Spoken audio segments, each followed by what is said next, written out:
Copeuch Inversiones, el sitio donde todos pueden invertir, y Universidad Central, 40 años formando personas, presentan Al Pan Pan. En el Mostrador Podcast, debate y conversación para comenzar tu mañana. Al Pan Pan, con Mirna Schindler. Entrevistas con los actores de hoy. El Mostrador, el poder de la independencia.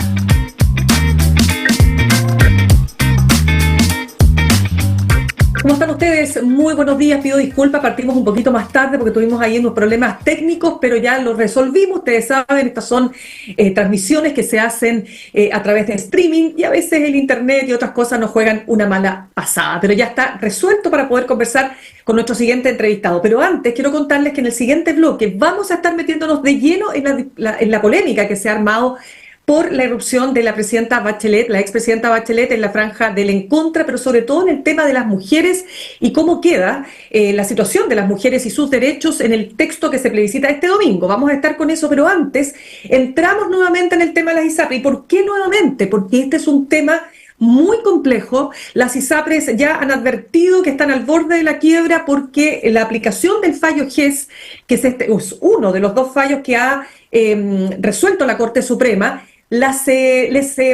significa una disminución de sus ingresos en un 12%, lo que para ellas ya sería como la bala de plata, ¿no es cierto?, para la supervivencia de esta industria. Y el gobierno está haciendo ahí algunos intentos, pero ellos consideran que son insuficientes. Bueno, qué mejor que conversar con un ex ministro de Salud, y paso a presentar Emilio Santelices, quien está con nosotros esta mañana. Emilio, ¿cómo le va? Gracias por su tiempo con Al Pan Pan aquí en el Mostrador.cl. Hola, Mina, buenos días. Gracias por la invitación.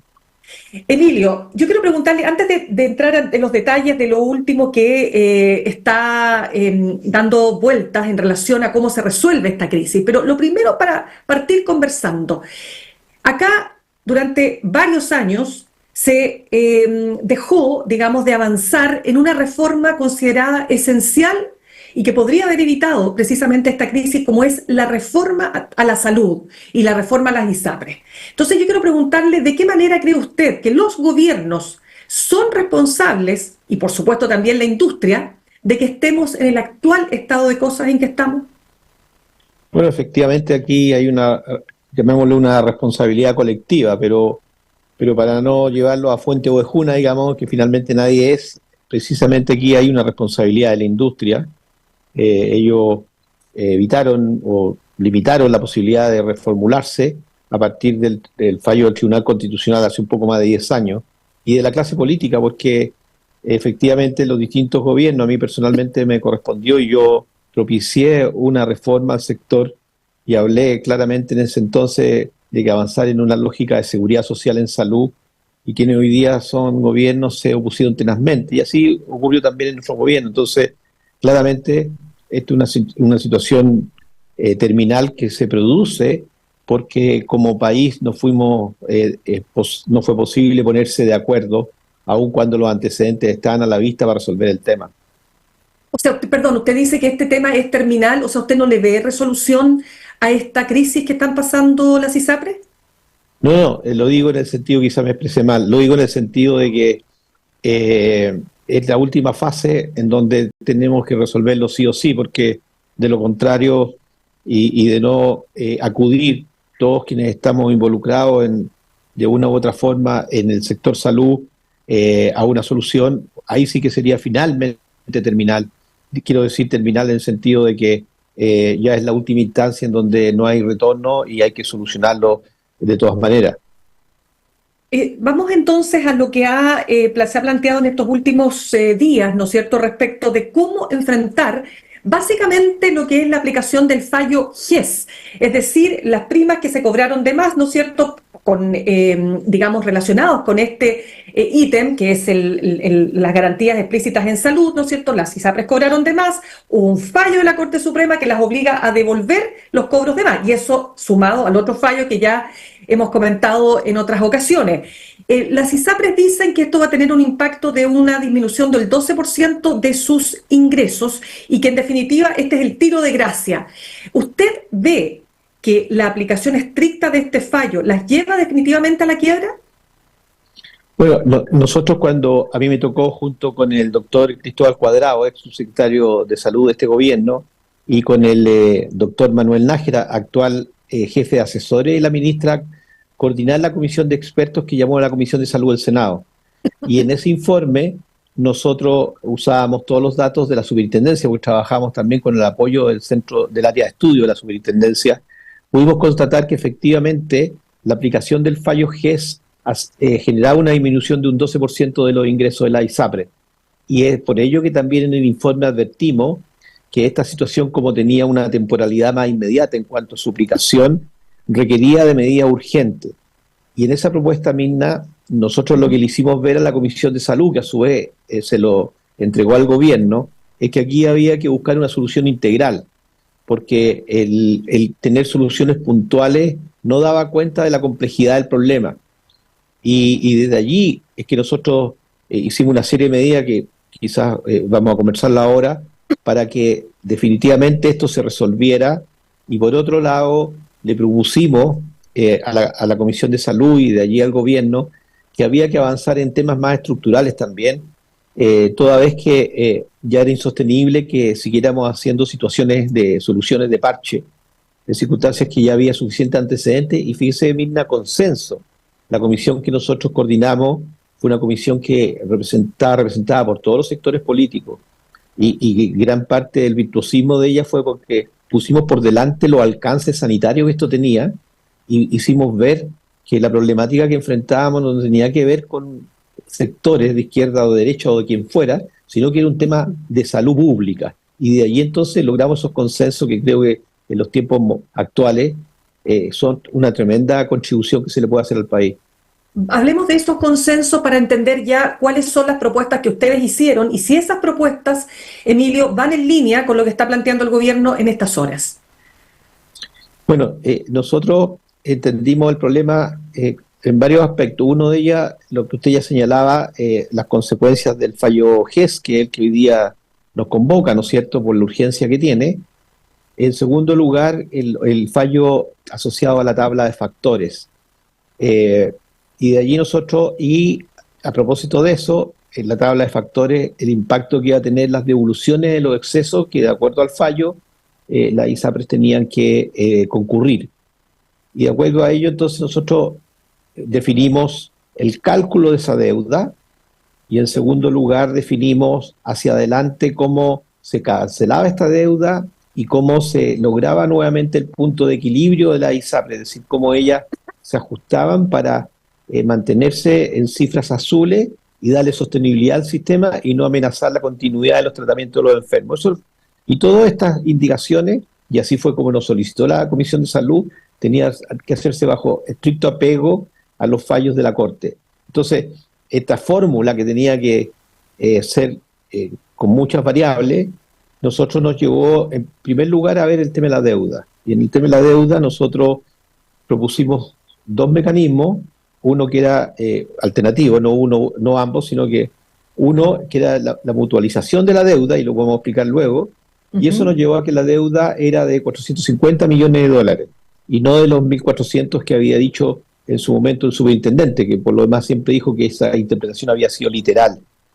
Y hacia adelante, nosotros también definimos un ejercicio para poder hacer las devoluciones en 10 años. ¿Y por qué en 10 años? Porque el pago al contado significaba que no iba a haber recursos, y por lo tanto tampoco se iba a poder devolver nada, digamos. Y generamos también otras propuestas para hacer en mayor eficiencia, hacer intervenciones también en los seguros de incapacidad laboral, y de esa manera poder nosotros estabilizar el sistema en el largo plazo. Esa yo le diría que son las esencias de la propuesta que nosotros hicimos. Perfecto. Entonces, Emilio, detengámonos en el punto que usted señala de la famosa mutualización. Expliquémoslo bien qué significa, porque son temas técnicos que las personas no tienen por qué entender necesariamente.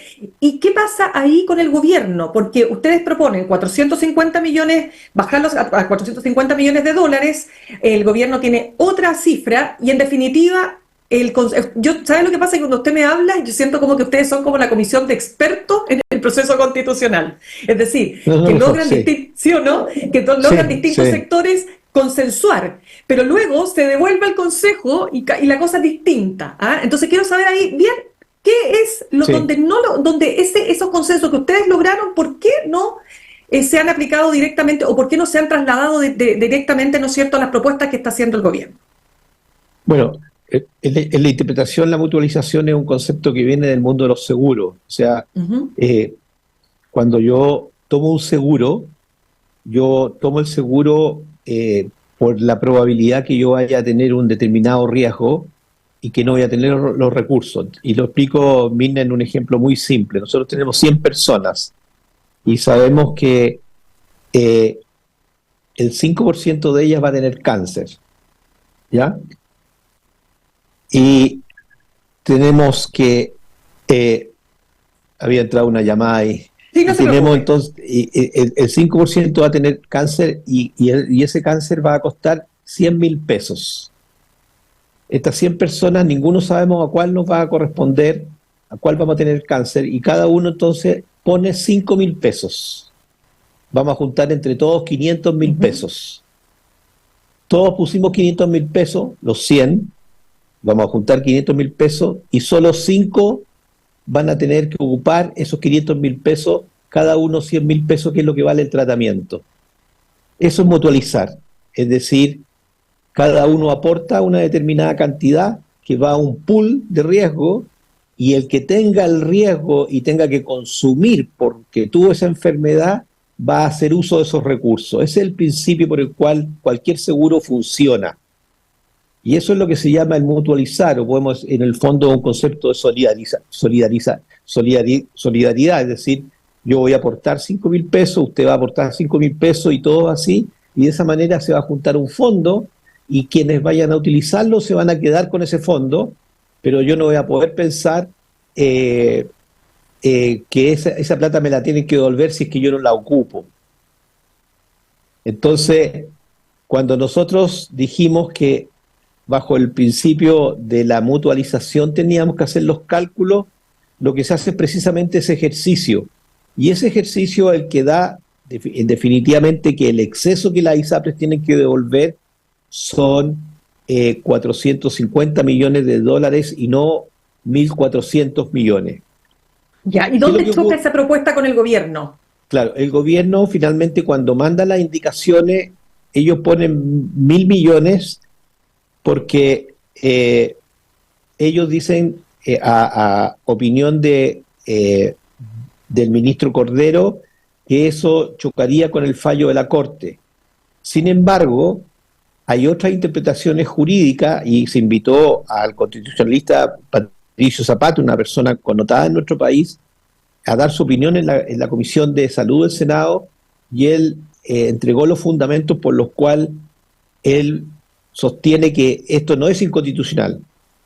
A mayor abundamiento, hay que recordar que en esa comisión nosotros contamos con la asesoría jurídica del propio ministerio, de la ministra, y los fundamentos que se escribieron en nuestro informe fueron desarrollados con la colaboración de él. Y claramente los fundamentos que nosotros entregamos daban cuenta en la misma línea de lo que señala el constitucionalista Zapata, es decir, la propuesta nuestra era fundada financieramente y también jurídicamente. Pero bueno, el que tiene la manija en esto es el gobierno, y ellos aluden ese argumento para no aceptar la mutualización. Sin embargo, a mayor abundamiento, nosotros también en el informe técnico de la comisión presentamos otro estudio que hizo la Facultad de Economía de la Universidad de Chile, el economista Álvaro Clark, que sucede lo siguiente, que la construcción del precio final de la ISAPRES tiene dos componentes, lo que se llama el precio base y la tabla de factores. Esa tabla de factores que castigaba efectivamente a las mujeres porque las multiplicaba por 3 el precio base, es la que la Corte, a través de su fallo, exige eliminar. Al eliminar la tabla de factores, queda un solo componente, que es el precio base. Pues bien, ese precio base que calcula la superintendencia es un precio base que lo calcula a partir de los gastos de los hombres, entre 25 y 34 años. Entonces, lo que hace el estudio de la FEN es decir, bueno, efectivamente se termina la tabla de factores, porque discrimina, pero el precio que gasta esta comunidad, y le vuelvo al ejemplo que yo le señalaba de estas 100 personas, es el gasto global de todas las personas, hombres y mujeres. Y como sabemos que las mujeres van a tener un gasto asociado a maternidad, el cálculo que hay que hacer es sobre un precio que le llamamos precio mixto, es decir, que absorbe lo que gastan hombres y mujeres. Y ese precio mixto se calcula que es un 30-35% más alto que el precio solo de los hombres. En consecuencia, al calcular ese precio mixto, el diferencial que tienen que pagar como excedente las ISAPRES, devolverle a sus afiliados, lleva a que esta cifra fuera alrededor de 700 millones de dólares. Entonces también está esa otra alternativa y que nosotros a través de la Comisión de Salud del Senado se la hicimos llegar también al gobierno.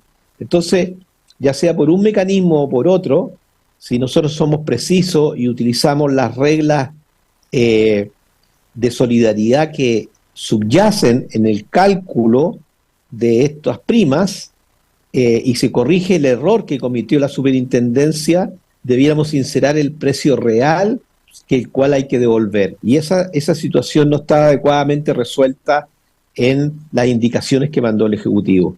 Cuénteme, Emilio, ¿qué hay con esto que ha planteado el gobierno de adelantar de manera excepcional la aplicación de este índice de costos de salud, del llamado ICSA, pero que también se conoce como el IPC de las ISAPRES? Las ISAPRES dicen que no es suficiente. El gobierno dice que es una medida importante para poder paliar el efecto que tiene, ¿no es cierto?, la aplicación del fallo GES y la disminución de 12% de los ingresos. ¿Cómo ve usted ese punto?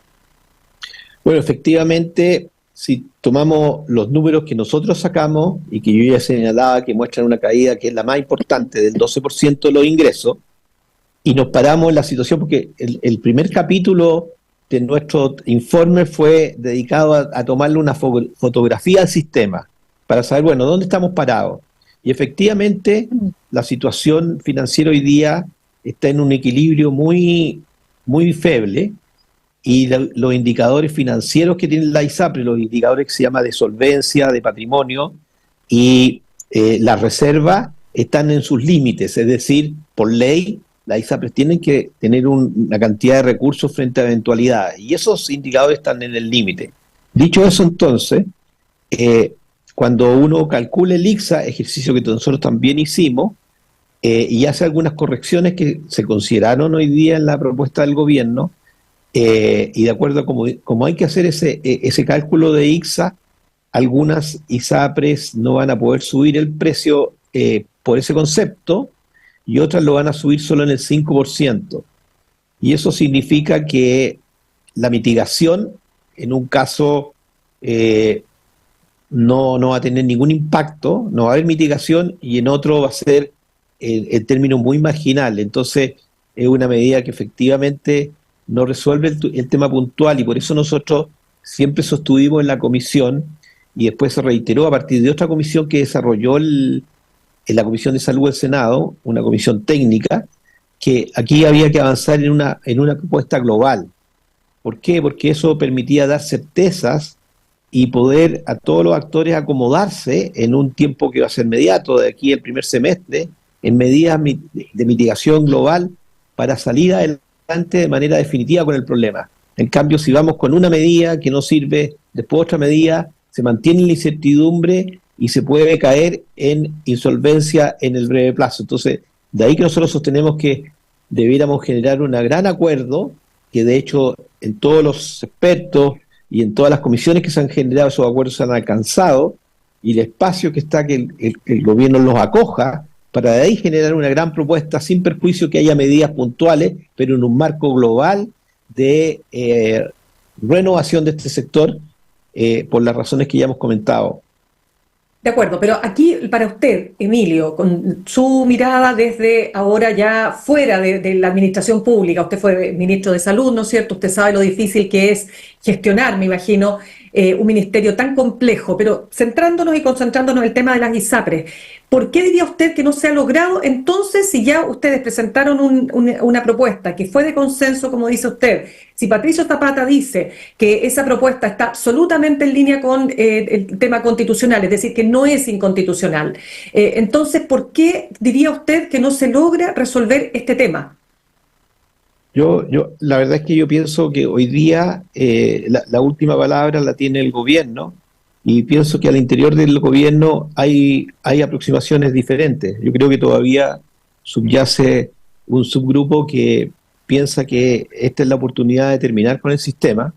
En cambio, otros que efectivamente entienden que el sistema se tiene que renovar profundamente, se tiene que transformar profundamente, al igual como hemos pensado desde los comités de expertos, pero que el destruirlo de manera abrupta puede tener consecuencias muy grandes. Yo creo que esa tensión no se ha logrado trasuntar en una propuesta única, definitiva y categórica de decirle a todos los chilenos y chilenas, mire, el problema lo vamos a resolver de esta manera. Yo creo que ahí subyace este titubeo, esta lentitud y esta falta de determinación para poder avanzar, porque las soluciones, la Comisión de Salud del Senado, presidida por el senador Juan Luis Castro, que ha hecho un enorme trabajo, por eso no ha sido debidamente acogida, digamos. ¿Y dónde está la ministra de acuerdo a usted? ¿En qué posición? Yo creo que ella no ha recogido la integralidad de la solución, más bien se ha ido en torno a las situaciones de soluciones puntuales, que como yo le señalaba, dada la complejidad del problema, siempre van a parecer insuficientes. Aquí, dado lo que enfrentamos, ¿no es cierto?, y a la dificultad que tenemos como sistema en su conjunto, no olvidemos que de producirse un colapso de la ISAPRE se va a producir también una presión sobre los prestadores públicos, y no olvidemos que hay 5 millones de personas que pertenecemos y somos usuarios de FONASA, pero nos atendemos en instituciones privadas, y esas instituciones privadas si también dejan de atender porque quiebran al no tener el flujo financiero, vamos a tener un problema sistémico. Yo creo que el problema está en no entender esta dimensión, los impactos que esto puede tener y en consecuencia la necesidad de tener una solución más integral. Yo creo que ahí está la gran dificultad. Pero la pregunta que yo le hacía, perdón, sí, termine usted, termine. No, lo que pasa es que yo le hacía la pregunta de si usted cree que la ministra de Salud está en el grupo que quiere que terminen las ISAPRES o está en el grupo que quiere efectivamente alcanzar una solución para evitar ese colapso. Bueno, la verdad es que yo vi en ella porque ella viene del mundo de la salubridad, digamos, somos colegas y siempre hemos mirado la salud desde el punto de vista de la salud pública. Y yo siempre entendí que estaba en el grupo que efectivamente, dado las consecuencias que esto tiene, entendía que había que resolverlo, sin renunciar a las transformaciones que hay que hacer y que yo comparto, y que desde 2018, desde que fui ministro, yo he sido muy claro en decir que tenemos que avanzar en seguridad social, en salud. En eso yo no me confundo. Sin embargo, hoy día la veo más bien haber cambiado su posición y subyace más bien en ella y en sus acciones, y espero equivocarme, el que aquí el sistema se va a terminar y vamos a tener que avanzar a un sistema único, que por lo demás es lo que está en los orígenes del programa de gobierno.